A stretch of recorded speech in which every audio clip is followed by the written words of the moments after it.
Welcome to Baiskeli Stories, where boardrooms meet bike trails and business strategy shares the stage with family dinners. We are two ambitious women balancing corporate careers and the joys of motherhood while making time to log miles on our bikes. My name is Kahaki, co-host of Baiskeli Stories. I'm a wife, mother of 3, I work for family business, and I love the outdoors. And I am Rose, a wife, proud mama, fearless adventurer, and business leader. We're diving into what it really takes to wear all the hats without losing ourselves in the process. From power moves at work to powerful climbs on the road, we're talking breakthroughs, burnout, and balance. So, clip in, because this ride is just getting started. Welcome to Baiskeli Stories. Hi everyone, and welcome back to another episode on Baiskeli Stories. We are continuing with our CEO series, and today we have the pleasure of interviewing Joachim Westerveld, who is the CEO and chairman of Highlands Drinks and Biofoods. And as always, I'm here with my co-host, Rose. Hi. So, Joachim, welcome to Baiskeli Stories. Thank We're you. really excited to have you. I'm excited to be here. Great. So this is going to be easy. We're going to just talk about more about your fitness journey, but tell us a little bit about yourself before we start. You said it. Yeah. I'm the CEO of Highlands Drinks and the CEO of Biofood Products. What am I? I'm 50 years old. Okay. I'm an entrepreneur. I've been building businesses with my business partner for the last 20 years. Wow. Okay. I'm a father of 3. Wow. I like sports. I like family time. I like reading books. Yeah. I like being in the outdoors. Okay. Yeah. Okay. Yeah. So how did you? Were you always active through childhood, or is it something that came later on? Is it? I was always active is a big word, but the funny story is if you ask me when did you become serious about being active? Yes, exactly. I Yes. have a very clear memory of that. I was 30. You were 30. Okay. Yeah. And then someone said, I started developing a small belly, and somebody said, it's age. Okay. And I was like, 30. I'm 30, age, this is not a good thing. Yes. So then I started running, Okay.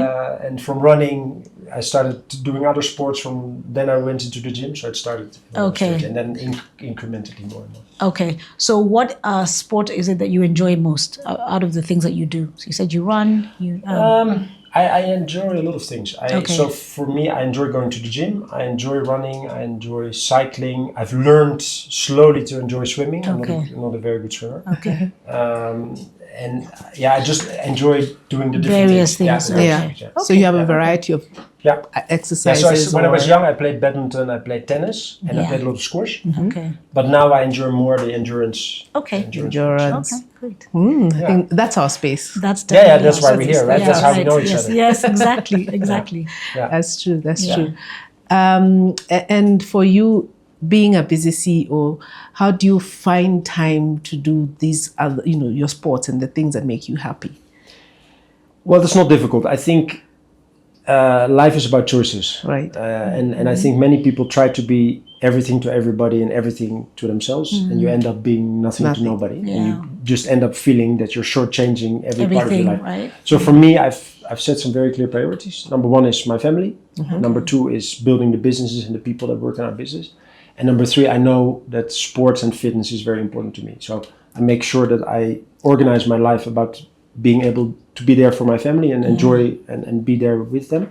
That I have enough time to run the businesses and take care of the business and the people in there. And then sports. And so that means you need to prioritize. I prioritize it. Right. So my day starts, I wake up early in the morning. I wake up at about 4. Wow. And then I'm in the gym at around 5. Okay.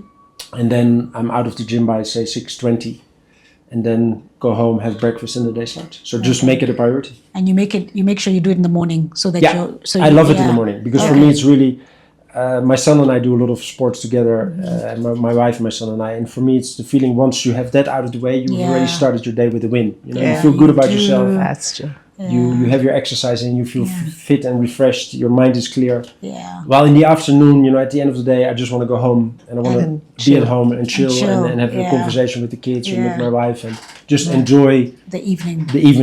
And not still have to go into the gym. Okay. Yeah. Okay. So do you do that every day? Is that an everyday? How often during the week? 4 to 5 times a week. 4 to 5 times. Okay. And then Saturday morning we also go to the exercise. We either do something outside or gym. Okay. Okay. So we've met with you in the triathlon space quite a bit. Yeah. I'm actually surprised to hear you're not a good swimmer because I think you're one quite of the at least you're best. better than us. Well, you should have seen me. That's a story on its own, but I'll tell you the story. But anyway, continue. We'll hear about that later. Yeah. To be honest, personally, when it comes to swimming, is also I struggle with swimming. Weakest link for me as well. Yes. Yeah. So how did you now transition into triathlon? And how did that happen? Well, I did running and gym, and then one of my colleagues, Alexander, who's the managing director of Greenspoon, he's a very keen marathon runner. So and I think he's now 31. Yeah. So we're about 19 years age difference.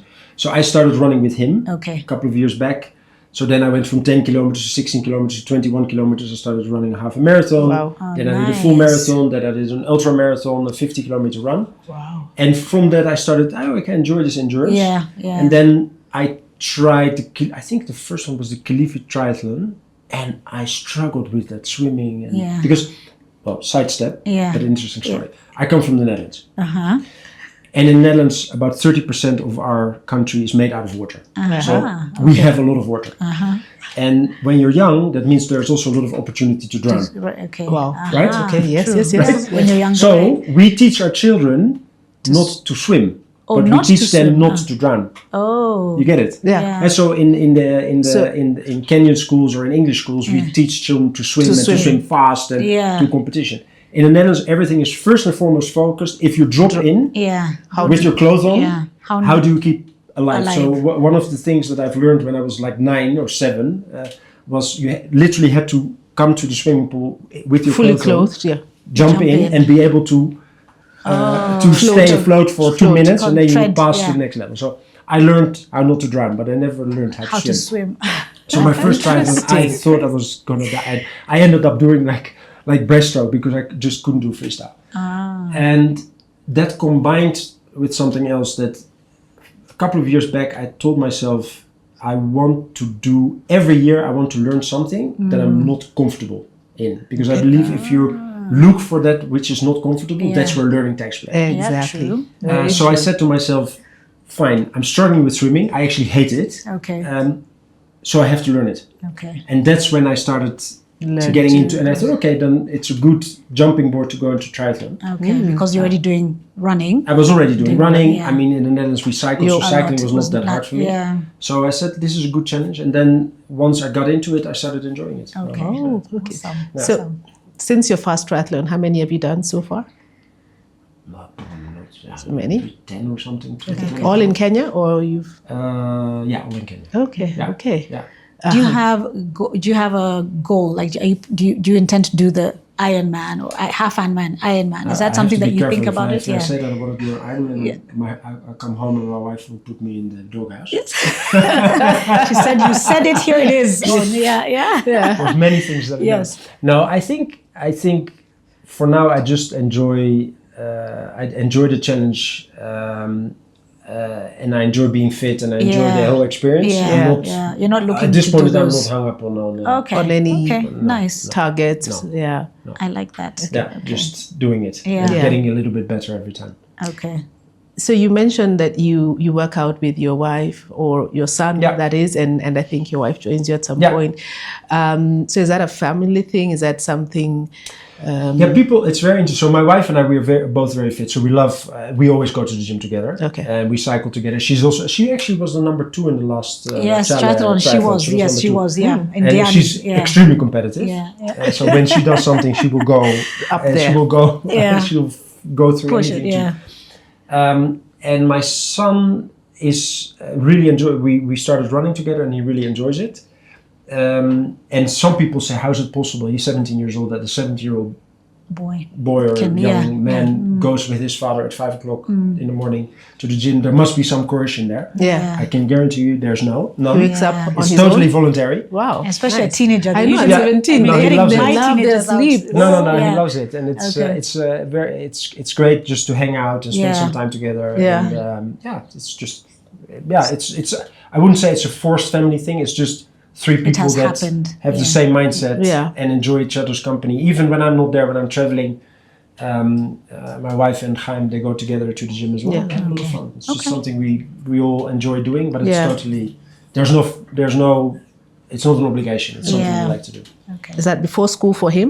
Before he goes to school? Yeah, Oh, yeah, that's yeah, really yeah, good. Yeah. Okay. And now the time has come that 3 years back I would be running ahead of him, I would be cycling ahead of him, etc., etc. Now the time is that he's You're not catching up. swimming ahead of me. And Then you can't he's believe it's cycling, I ahead can of you. still make up, but Yeah. running, he's ahead of me. Wow. So, but it's also It's good. It's good to that's see how them grow. that's how life that's Yeah. how life Yeah. evolves. Yeah. And you have to forgive yourself. You're 50, he's 17. Exactly. You know what I Yeah. mean? Yeah. He's there's at just his not- peak. Yeah. You Exactly. can't even Speak cope. of his Yeah. energy. Yeah. Yeah. And the other kids as well? Are they looking up and thinking? No, not as much. Not no, as much. no. No, And it's which good. is also fine. Which is okay. Yeah. Which I is think totally fine. everybody's cut out differently. Everybody finds their own path in life. Yeah. At a certain point, Yeah. they do what they want to do. Okay. Good. Yeah. Good. Yeah. So you mentioned as we were setting up that you we were making fun of you and were saying, do you take bio yogurt in the morning? So what's your nutrition diet like, especially because you're very active? Yeah. How So do you? well, I'm very lucky. Yeah. My wife is a nutritionist. Okay. So There you go. I'm like Yeah. I have somebody at home that Yeah. really helps me to optimize my diet. Opposite. So I am, and I'm, so yeah. So my day starts after workout. I homemade granola Okay. with bioactive power, plain, Uh-huh. 3 eggs, and blueberries. Okay. That's the start of the day. Yeah. And then in the course of the day, I have some maybe a banana bread, which is also homemade, with no sugar added. Just a healthy diet throughout the day. a lot of Okay. vegetables, a lot of different colored vegetables. Yeah. Not too much starch, but enough carbs. Okay. Alternate meat with vegetarian with fish. So Okay. very balanced. And honestly, I enjoy Eating healthy. and I enjoy eating at home. Therefore, Oh, at homemade home. food. also. Homemade food. food, Yeah. I see. Oh, that's really good. You prefer not to go out to eat very occasionally. No, it's fun. Socially, it's fun. Yeah. But if you have very nice and good and healthy food at home, Yeah, why Yeah. not? Yeah. It's a So plus. have you always eaten healthy, or is it something, because Because of- like for me, I know I try to, but that's something that's come later. Has it something you've always done, or did No, you it's- struggle getting into that side? I think. It must be the same for you. Yeah, Once you start being conscious. conscious that you're actually getting older, Yeah, and that life is not there forever, and you Yes. start really thinking about, okay, what can I do to yeah. optimize my longevity and Yeah. my fitness and my Yes. health? And so I You think try that's to something of the last couple of years. Okay. Yeah. Okay. Read a lot about it. Also about longevity, which is very interesting. How Yeah. diet and sleep, for instance, sleep It's very Sleep important. is extremely important for your health Yeah. and well-being. So you become, at least I've become more aware of that Okay. Yeah. and implemented that incrementally in the last couple of years. Okay. Very interesting book, by the way, if you want. Peter Attia, Yeah. Outlive, who's done a lot of real scientific Studying studies longevity. on longevity, and it emphasizes how important sleep is, how important nutrition is, how important fitness is. Okay. For instance, there's a direct correlation between grip strength and longevity. Oh. So if you have good grip strength, Yeah. people with good grip strength live longer. And the idea is that they are less prone to falling Okay. because they have. I see. Okay. So there's a lot of That makes things that you would sense. not directly see as interlinked, but they're. Yeah. I see. I see. Just I tell see. us the book again. It's Peter. Peter Attia, Yeah. Outlive. Outlive. Okay. Outlive. We'll add it. I think. Very good book. In Yeah. our bio once we Yeah. put that up. Yeah. So you talk of sleep, but you mentioned you wake up at 4. So what So I time go do you to go to bed bed? at 8. 8. Wow. Yeah. So this week I was invited to the state banquet for. So our Dutch king and queen visited.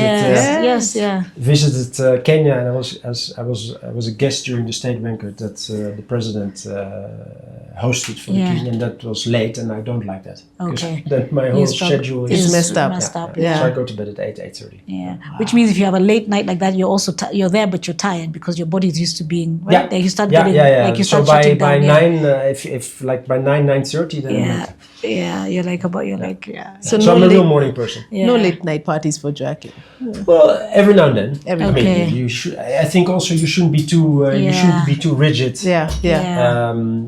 In how you structure your life. How you structure your life. There should be a little bit of flexibility. Yes. Okay. All right. Oh, that's nice. Yeah. That's crazy. Tell me, so as the CEO of Bio and Highlands, you have a large population that you take care of, all your staff. Has any of your fit lifestyle trickled down? Are you doing any initiatives among the staff for wellness? Are you passing on these benefits that you've seen on you? I think what we do as companies is first of all pay people well. That's not. I think in Kenya you need to think first of all. It's very basic. You can't talk about fitness if you don't take care of the basics. So to give you an idea, as Bio, the minimum wage. The minimum production wage or manufacturing wage in Nairobi is 23,000 shillings. Mm-hmm. Now, if I ask you the question, if you earn 23,000 shillings in Nairobi, can you have a house, have healthcare, have food on the table, have education for your children, have some savings? You can't. You can't. Yeah. So we, as Bio, have said we are paying everyone livable wage, which is 34,000 shillings, which is much higher. Because we believe you can't ask people to come and bring their heart and soul to the business if you don't give them the basics. So it starts with the basics. Yeah. Number two is then we of course add good medical care for people, and then we add pension, and then we do programs around financial well-being, so making the right financial decisions. We do programs about healthcare. We do a lot of programs about mental health, mental well-being, and we are planning to do Fitness Fridays where we bring fitness into the equation. But we're not.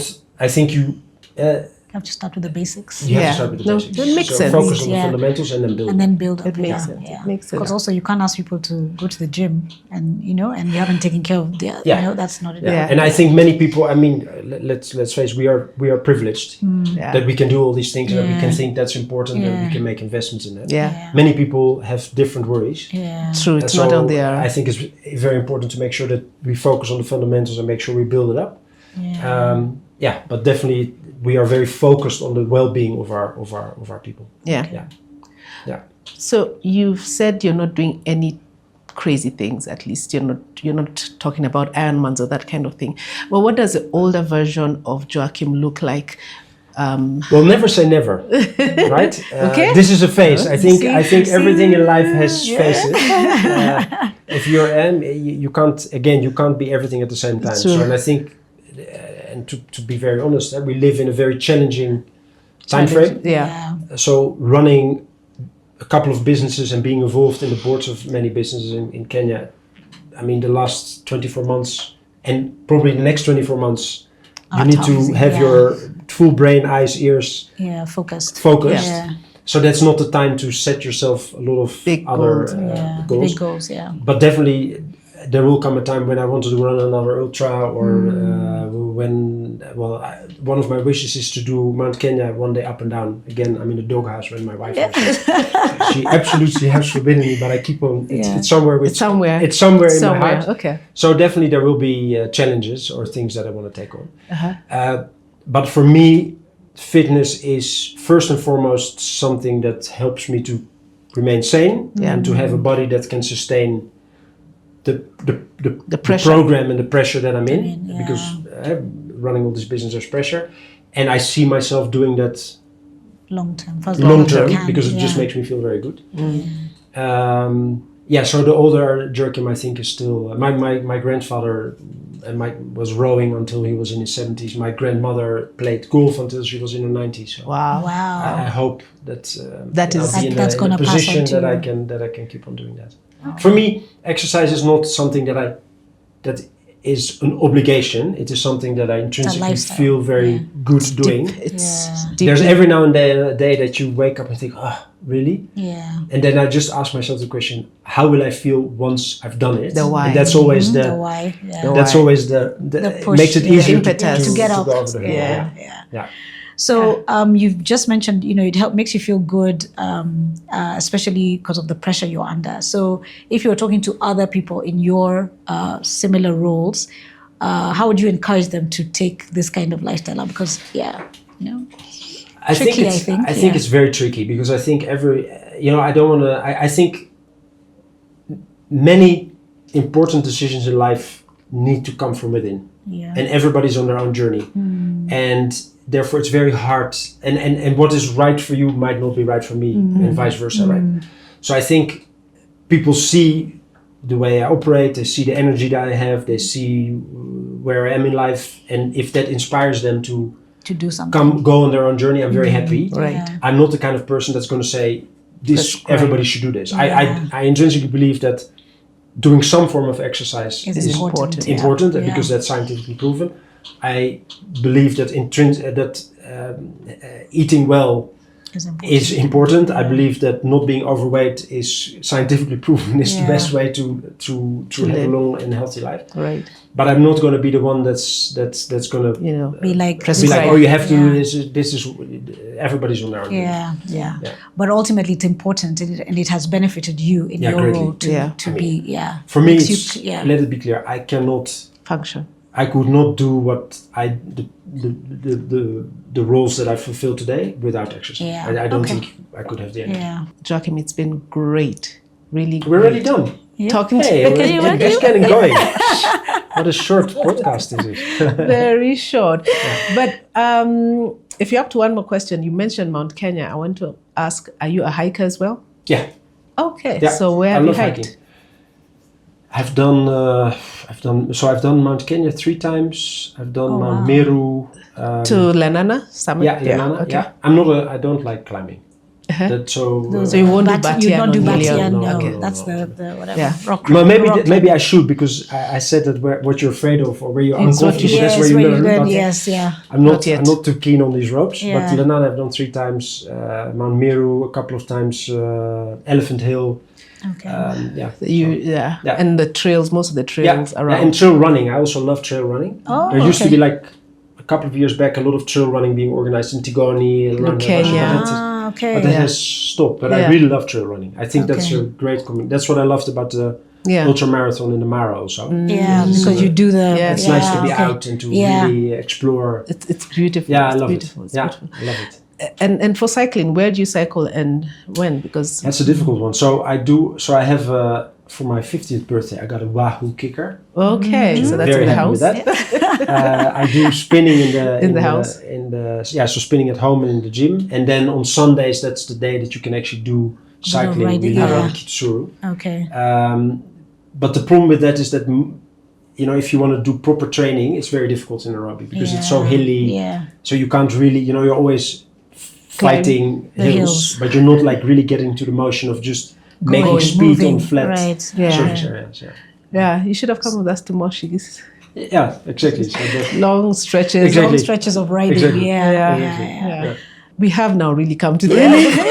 One more question. We told you it was very easy. Very simple. Very easy. Very simple. And just wanting to catch up with you and wanting to hear more about how you do it. And you make it look so simple, so easy. And I guess it's because, as you said, it's inside you. Yeah. You're not trying to keep up with anybody or look for any trends that are out there. You're just doing what is good for you. Totally. And we see, it's working for you, and you're able to have this bandwidth to manage all these organizations. So even without saying it, you have encouraged those who are out there who are maybe not active or sitting on the fence and wondering and pulling over the duvet every morning and saying, I can't do this. Yeah. I think you have communicated enough by just looking at you and hearing what you have to say. And that's what we try and do here at Baiskeli Stories, tell stories that will inspire. We have had a very engaging conversation and then impact. I think that is what we keep doing. And we are honored to have had your company. In your busy schedule, you found time for us. Thank you very much. We feel special. Yeah. No, So you are special. I love your initiative, and I think it's great, and I hope that what you do inspires others to come on the journey. Yep. And I think maybe as a parting shot, I think the biggest mistake that people make is when they start exercising is that they try to reach from 0 to 100 in the first go. So if you would ask me, and you're now asking me because I'm telling you to ask me, if you ask me one advice, start small. okay. The only thing that you require is the discipline to start small. So if you can't run 10 minutes, run 5. Right. Yeah. Right? Just start. And then make 5, 6, make 6, 10, make 10. Yeah. That's how you run. That's But how you most of start, the people, what they do is they wake up in the morning and say, I need to get fit. 5K. Yeah. I'm going to do 5K. Yeah. And you feel awful. Yeah. You can't make it, you feel awful, you're demotivated. So what you need to do is define what's just a stretch Small that you amount. can Whatever it achieve is. it, Yeah. and you feel good about yourself. Yes. It's all about making sure that you have the discipline to start, Yeah. and that you then end with the feeling I've achieved, Yeah. because that is something you will look for over and over again. Yeah. every So day. that's my biggest advice: small goals, discipline, achieve, feel good about yourself, and slowly Build. stretch. Build. And then Build. build. Build. I hope that has inspired wherever the camera is. Yes. I hope it has inspired you. Yes. Small steps, achieve results. Yeah. That camera. Yeah. Yeah. Excellent. I'll see you on the trail. Yes. Awesome. So there, guys, you had it from the man himself, Joachim Westerveld. Yeah. Thank you so much. Great. Thank you for having Awesome. me. And keep it up. Thank you. And this is Baiskeli Stories. We'll see you next time. Next time. Yeah.